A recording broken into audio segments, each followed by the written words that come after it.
Hello बच्चों, आज मैं आप लोगों को क्लास 6 का हिंदी चैप्टर 19 पढ़ाने वाला हूँ। चैप्टर कौन सा पढ़ाने वाला हूँ बाबू रे? चैप्टर 19 पढ़ाने वाला हूँ। इससे पहले मैंने आपको 1 अध्याय से लेकर 18 अध्याय तक के सारे क्वेश्चन आंसर को करवा दिया था। सारे क्वेश्चन आंसर को क्या किया था?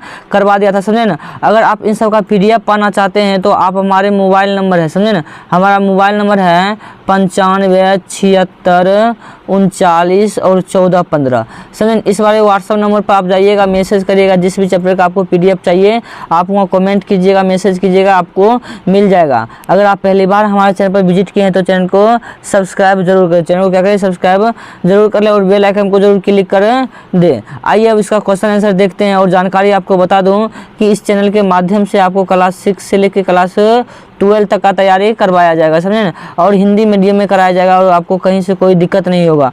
कोई भी टॉपिक पे अगर आपको दिक्कत होता है तो कमेंट जरूर करें, समझे ना। अब आइए स्टार्ट करते हैं। कहता कि बसंती हवा ने अपने आप को अपने आप को दूसरे मुसाफिरों से अलग क्यों बताया है, समझे।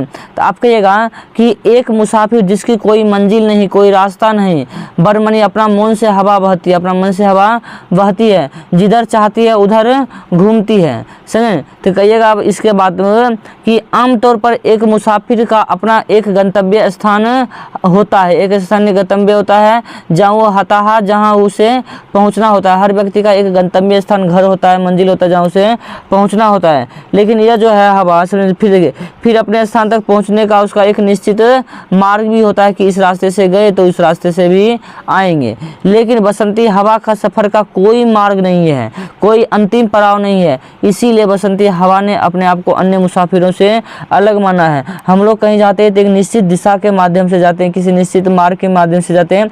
लेकिन बसंती हवा का कोई मार्ग, कोई रास्ता नहीं होता है, जहाँ मन तहाँ जाता है और इसका कोई अंत बिंदु नहीं होता है, अंतिम छोर नहीं होता है। लेकिन हम लोग का अंतिम छोर होता है। तो आशा करता हूँ कि आपको पहला क्वेश्चन बेहतरीन तरीके से समझ आया होगा। अब आइए दूसरा क्वेश्चन देखते हैं क्या कहता है। कहता कि इस पाठ में कवि ने खेत खलिहानों के हंसने की बात कही है, ऐसा उन्होंने क्यों कहा है? तो आप कहिएगा कि बसंत ऋतु में खेतों में पौधे लहलहाने लगते हैं, सरसों में पीले पीले फूल निकल आते हैं, अलसी के नीले फूल की छटा ही न्यारी होती है, खेतों की हरियाली मन को मोहती है और बसंती हवा की झोंकों से हरे पीले नीले रंग लहलहाते हैं तो अद्भुत छटा से दिशाएं हंस उठती है। यही है खेत खलिहानों का हंसना। यही क्या है? खेत खलिहानों का हंसना। अब देखिए अगला कहता है कि बसंती हवा का कौन सा अंश आपको सबसे ज़्यादा प्रभावित करता है और क्यों? मतलब कि पूरा पंक्ति पढ़िएगा, पूरा कविता पढ़िएगा तो कोई ना कोई तो पंक्ति आपको अंश आपको अच्छा लगेगा, वही लिखना है। और क्यों लगता है वो भी लिखिएगा। देखिए छात्र आप जो हैं आप उत्तर देने के लिए सबसे अंतिम अंश लिख सकते हैं, समझे ना। आप अंतिम अंश पढ़िएगा और आपको यहाँ स्क्रीनशॉट पर दिखाई भी देता होगा आप क्या लिखिएगा, समझे ना। अब आइए आगे पार्ट से आगे देखते हैं। अब क्या देखेंगे? पार्ट से आगे देखेंगे। इसका 4 नंबर क्वेश्चन छूट गया। क्या छूट गया? 4 नंबर क्वेश्चन छूट गया। लगता है कि लास्ट में 4 नंबर क्वेश्चन है। कहाँ पर होगा? लास्ट में 4 नंबर क्वेश्चन होगा। व्याकरण के नीचा में है 4 नंबर क्वेश्चन। ऊपर में तो वो 4 नंबर इसका क्वेश्चन छूटा हुआ है, 3 के बाद 4 होता है। तो आप टेंशन नहीं लीजिए, वो अभी हम करवा देंगे, समझे। यहाँ पर एक 4 नंबर क्वेश्चन होता है, समझे ना। 4 नंबर क्वेश्चन थोड़ा सा नीचे लिख दिए, समझे ना। तो उसे दिक्कत मत मानिएगा, समझे ना। देखिए पाठ से आगे कहता है कि बसंत का आगमन कब होता है, इस ऋतु में आप कैसा अनुभव करते हैं, अपनी भाषा में लिखिए। आप अपना भाषा में इसका उत्तर लिखिएगा। देखिए कैसे लिखिएगा, आप एक बार देख लीजिए, उसके बाद आप अपने भाषा में लिखते रहिएगा, समझे। कहिएगा कि बसंत का आगमन शरद ऋतु के अवसान यानी समाप्ति पर जनवरी माह के मध्य भाग से लगभग होता है, जो मार्च तक रहता है, जो कहाँ तक चलता है? 2 महीना लगभग चलता है। हिंदी महीने के गणना के अनुसार इस ऋतु का आगमन, समझे ना, माघ माह के शुक्ल पक्ष से माना जाता है। इसी माह में बसंत उत्सव के रूप में बसंत पंचमी यानी सरस्वती पूजा को मनाया जाता है, आयोजन किया जाता है। होलिका दहन और होली के रंगोत्सव के साथ इनकी समाप्ति मानी जाती है। मतलब बसंत पंचमी होता है, मकर संक्रांति होता है और उसके बाद होली का पर्व होते हुए इसको खत्म माना जाता है, समझे ना। होली खेले रघुबीर गाना सुने ना। कहता है इसे रीतियों का राजा माना जाता है। इसे रीतियों का क्या माना जाता है? राजा। इसे बसंत पक्ष है, इसे बसंत है ना, बसंत, समझे ना, बसंत का आगमन आता है तो इसे रीतियों का राजा माना जाता है। क्योंकि इस ऋतु के आते ही कपकपाने वाली सर्दी खत्म हो जाती है और पसीने तथा लू वाली गर्मी का आगमन मतलब कि होने लगता है, अतः मौसम कष्ट नहीं झेलना पड़ता है। थोड़ा बहुत दिक्कत होगा या नहीं होगा, समझे ना, तो थोड़ा बहुत दिक्कत होता है। और आगे देखिए क्या कहिएगा,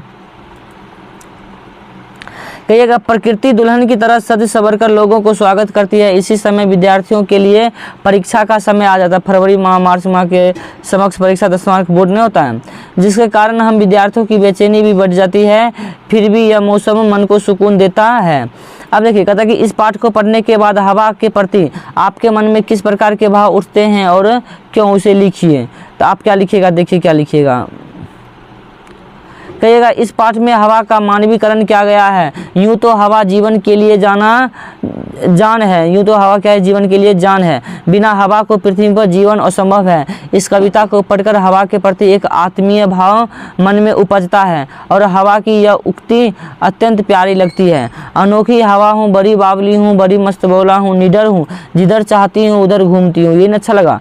हवा की सर्वव्यापकता ही मनुष्य जीवन का आधार है, समझे ना। हमारे अंदर का प्राण वायु ही हमें जीवन देता है। क्या देता है, हमें जीवन देता है। अब आइए आप देखिए आगे 3 नंबर क्वेश्चन क्या कहता है। अब कहते हैं सरस्वती पूजा को बसंत पंचमी के नाम से भी जानते हैं। सरस्वती पूजा पर एक निबंध लिखिए। देखिए निबंध कैसे लिखिएगा, कहिएगा बसंत पंचमी यानी सरस्वती पूजा भारत जो है त्योहारों का देश है। त्योहार हमारे जीवन में आशा का संचार करते हैं। माघ माह के शुक्ल पक्ष की पंचमी तिथि बसंत पंचमी के नाम से जानी जाती है। प्रत्येक वर्ष रोमन कैलेंडर के अनुसार माघ माह का आगमन यानी वर्ष के प्रथम माह यानी जनवरी में होता है। बसंत ऋतु का प्रवेश भी इसी माह में होता है और बसंत पंचमी के दिन देश के एक बड़े भूभाग में बसंत पंचमी का त्यौहार, यहाँ तो एगो एक्स्ट्रा हो गया, बसंत पंचमी का त्यौहार मनाया जाता है। इस दिन विद्या की देवी सरस्वती जी की आराधना की जाती है। विद्यालय महाविद्यालय एवं शिक्षण संस्थानों में विद्यार्थियों के द्वारा इस दिन विशेष पूजा अर्चना की जाती है। और कहिएगा इसी दिन पूजा स्थलों पर सरस्वती की प्रतिमा की स्थापना की जाती है और अत्यंत श्रद्धा और भक्ति से विद्यार्थी इनकी पूजा करते हैं। इसी दिन सर्वत्र एक विशेष उत्सव के साथ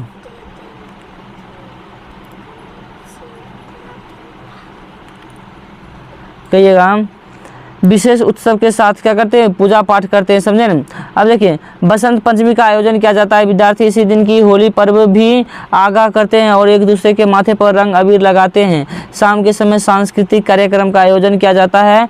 विद्यार्थी मिलजुल कर अपनी प्रतिभा का प्रदर्शन करते हैं और संगीत नृत्य और बाद एक मनोहारी प्रदर्शन पूजा स्थलों पर आयोजित किया जाता है। आप इस पर निबंध ऐसे लिख सकते हैं। अब देखिए इसका 4 नंबर क्वेश्चन क्या करिएगा। 4 नंबर क्वेश्चन जो छूट गया था वही क्वेश्चन देख लीजिए। कहता है कि खरीद एक अलसी, ये पाठ से है 4 नंबर, सुनिए ना। खरीद एक अलसी लिए शीश कलसी की सुंदरता को स्पष्ट कीजिए। तो आप इसके आंसर में लिखिएगा कि खेतों में खड़े अलसी के पौधे को मैंने खूब झकझोरा, पर उनके माथे पर रख अलसी का दाना की कलसी नीचे नहीं गिरा। इसी हार से मैं सरसों के पौधों को नहीं छुआ और मैं ना ही उसे झकझोरा और ना ही मैंने उसे हिलाया। इसका ये लिख दीजिएगा। अब आइए व्याकरण देखिए क्या कहता है। कहता है कि नीचे दिए गए पदांशों में विशेषण शब्दों को रेखांकित कीजिए। कहता है कि अनोखी हवा, बड़ी बावली हूँ, बड़ी मस्त मौला हूँ, नीचे कुछ दिया उसी में अंडरलाइन करना है, उसको विशेषण शब्द लिख दिए। बड़ी ही निडर हूँ, 15-22 शब्द अनोखी, बावली, मस्त मौला, निडर, बसंती हवा की विशेषता बताते हैं। हवा की क्या बताते हैं, ये सब विशेषता बताते हैं। इसी को विशेषता किसी चीज़ को विशेषता बताता है उसे ही तो विशेषण कहते हैं, समझे ना। अब कहता है कि योजक चिन्ह यानी माइनस वाला योजक चिन्ह इस बात को दर्शाता है कि इसके दोनों ओर के शब्द परस्पर मिले हुए हैं, जैसे दिन रात। इसी प्रकार के और शब्द लिखिए। कहिएगा दिन रात, सुबह शाम, रात अति, दाल भात, मौज मस्ती, घर द्वार, उल्टा पुल्टा, सोच समझ, घर बार, खिलाया पिलाया, बनाया मनाया, आकाश पताल, राई पर्वत, भोजन पानी, दिया बाती, माता पिता, सुख दुख इत्यादि। और भी आप अपने मन से लिख सकते हैं, किताब पढ़ते रहिएगा, लिख सकते हैं। अब देखिए एक कविता का था कि ऋतु से संबंधित किसी कविता का संकलन कर अपनी कक्षा में सुनाइए। तो हम कविता लिख दिए, आप इसे याद करके अपने क्लास में सुनाइएगा। कहता है कि गीत हजारों लिखे गए सब परे पुराने, देखो आया फिर बसंत नव गीत सुनाने, मन के अंदर जाने कैसी झुक उठी है, कोई बताए कोयलिया क्यों कूकू उठी है, वृक्षों ने क्यों वस्त्र पुराने त्याग दिए हैं, नए वस्त्र फिर ऋतु बसंत से मांग लिए हैं। मतलब कि पेड़ पौधा का पत्ता गिरता है तो नया पत्ता नहीं आता, इसीलिए कहता है। सरसों के ये खेत बोलते कैसे कैसी भाषा है, किसको रहे पुकार जागते इसे अभिलाषा है, टेसु ने भी रक्त वर्ण का आमंत्रण भेजा है। और देखिए और भी है, आम मनुष्य आले अमूल्य संपदा ले जा, आम्र वृक्ष में नव ऋतु का है बोर आ रहा, हमें बताने देखो कोई मोर आ रहा है, कुसुम आकर ने किस्म किस्म के किस्म बिखरे हैं, प्रकृति कसमसा रही परने पास के घेरे, नर की तो क्या ही विराट बिसात चित है भंग हो रहा। और थोड़ा सा है, बहुत लंबी कविता हो गया। देखिए आगे कहता कि अंग अंग अनंग संग सत्संग हो रहा है, नम उमंग मकरंद भोग निर्द्वंद हो रहा है, अतरंग में क्यों परंतु है द्वंद हो रहा है, राष्ट्र सुरक्षा सैनिक हमका भार ढो रहे हैं, कोटि जनों हित वृद्ध प्राण आधार खो रहे हैं, कर्तव्य परण्य के आधार जहाँ यहाँ छंग छिरा हो, वीरों का कैसा हो बसंत यह प्रश्न खड़ा हो, फिर बसंत का भाव बदल जाना चाहिए, रंग दे बसंती चोला ही फिर गाना चाहिए, बिजली भर देने वाली वो छंद सुनाने, देखो आया फिर बसंत नवनी गीत सुनाने। अब आइए अगला क्वेश्चन देखते हैं क्या कहता है। कहता है कि आप किन किन चिड़िया को आवाज़ को पहचान सकते हैं, उनकी बोली के साथ सूची बनाइए। ये आप लोग खुद करिएगा, जो भी जैसे पक्षी कोयल कू बोलती है, कौवा कैसे बोलता है, मैना कैसे बोलता है, तोता कैसे बोलता है, समझे ना। तो बहुत सारे पक्षी हैं, सबका आवाज़ आप नोट कीजिएगा, समझे ना। और लिख के कमेंट में लिखिएगा कौन सा पक्षी कैसे होता है, ये सब बोले ना, ये सब कमेंट में लिख के बताइएगा। कहता वायु को प्रदूषण मुक्त बनाने के लिए कौन कौन से कदम उठाना जाना चाहिए, कक्षा में अपने साथियों के साथ चर्चा कीजिए। देखिए कैसे चर्चा करिएगा, कहिएगा वायु को प्रदूषण मुक्त करने के लिए वातावरण में कार्बन डाइऑक्साइड गैस का उत्सर्जन कम किया जाना चाहिए। इसी जहरीले गैस के कारण हवा प्रदूषित होती जा रही है, जो पृथ्वी पर वास करने वाले जीव जंतुओं के लिए खतरनाक होता है। कार्बन डाइऑक्साइड गैस की वृद्धि का सबसे बड़ा कारण है पृथ्वी पर से वृक्षों का काटा जाना और सड़कों पर चलने वाली लाखों लाख वाहनों द्वारा कार्बन डाइऑक्साइड मिश्रित धुएं का छोड़ जाना। इसीलिए कार्बन डाइऑक्साइड की मात्रा बढ़ रही है, समझे ना, और प्रदूषण की समस्या भी बढ़ रही है। कहता इनके अतिरिक्त उपभोक्ताओं ने संस्कृति के कारण देश में उद्योगों का तेजी से विकास हो रहा है। उद्योगों ने असंख्य कल कारखानों को जन्म दिया है, जो तरह तरह के गैस का सृजन करते हैं, जिससे हवा में छोड़ दिया जाता है और ये जहरीली बनाते हैं और क्या बनाते हैं, जहरीली बना देते हैं। अब देखिए आगे क्या लिखिएगा कि अतः वायु को प्रदूषण मुक्त करने के लिए वृक्षों का विनाश बंद कर किया जाना चाहिए। साथ ही अधिक से अधिक वृक्ष लगाए जाने चाहिए ताकि ऑक्सीजन की मात्रा वायु से ज़्यादा हो तथा वाहनों के परिचालन हेतु ऐसे ईंधन का उपयोग किया जाना चाहिए जिससे कार्बन की मात्रा पर नियंत्रण हो, और कारखाने में भी धुएं का उत्सर्जन कम किया जाना चाहिए और उसे वातावरण में मिश्रित होने से पूर्व ही नियंत्रित कर लिया जाना चाहिए। अब इसका शब्दार्थ देखिए, बावली मतलब होता है पगली, मुसाफिर मतलब यात्री, सृष्टि मतलब संसार, कलसी मतलब घड़ा या गगरी, अलसी मतलब तीसी एक प्रकार का छोटा सा पौधा जिसके बीज का तेल निकलता है, मस्त मोला मतलब क्या, आज़ादी पसंद करने वाला, निर्जन मतलब सुनसान, शीश मतलब माथा या सिर, पथिक मतलब यात्रा या राही। आपका यह चैप्टर यहीं खत्म होता है, खत्म होता है। अगर आपको यह वीडियो अच्छा लगा तो आप हमारे चैनल को सब्सक्राइब जरूर करिए, कमेंट करके हमें बताइए कि आपके एक सपोर्ट से ही तो हमें हौसला बढ़ता है और फिर हम आप लोगों के वीडियो बनाते हैं। धन्यवाद वीडियो देखने के लिए।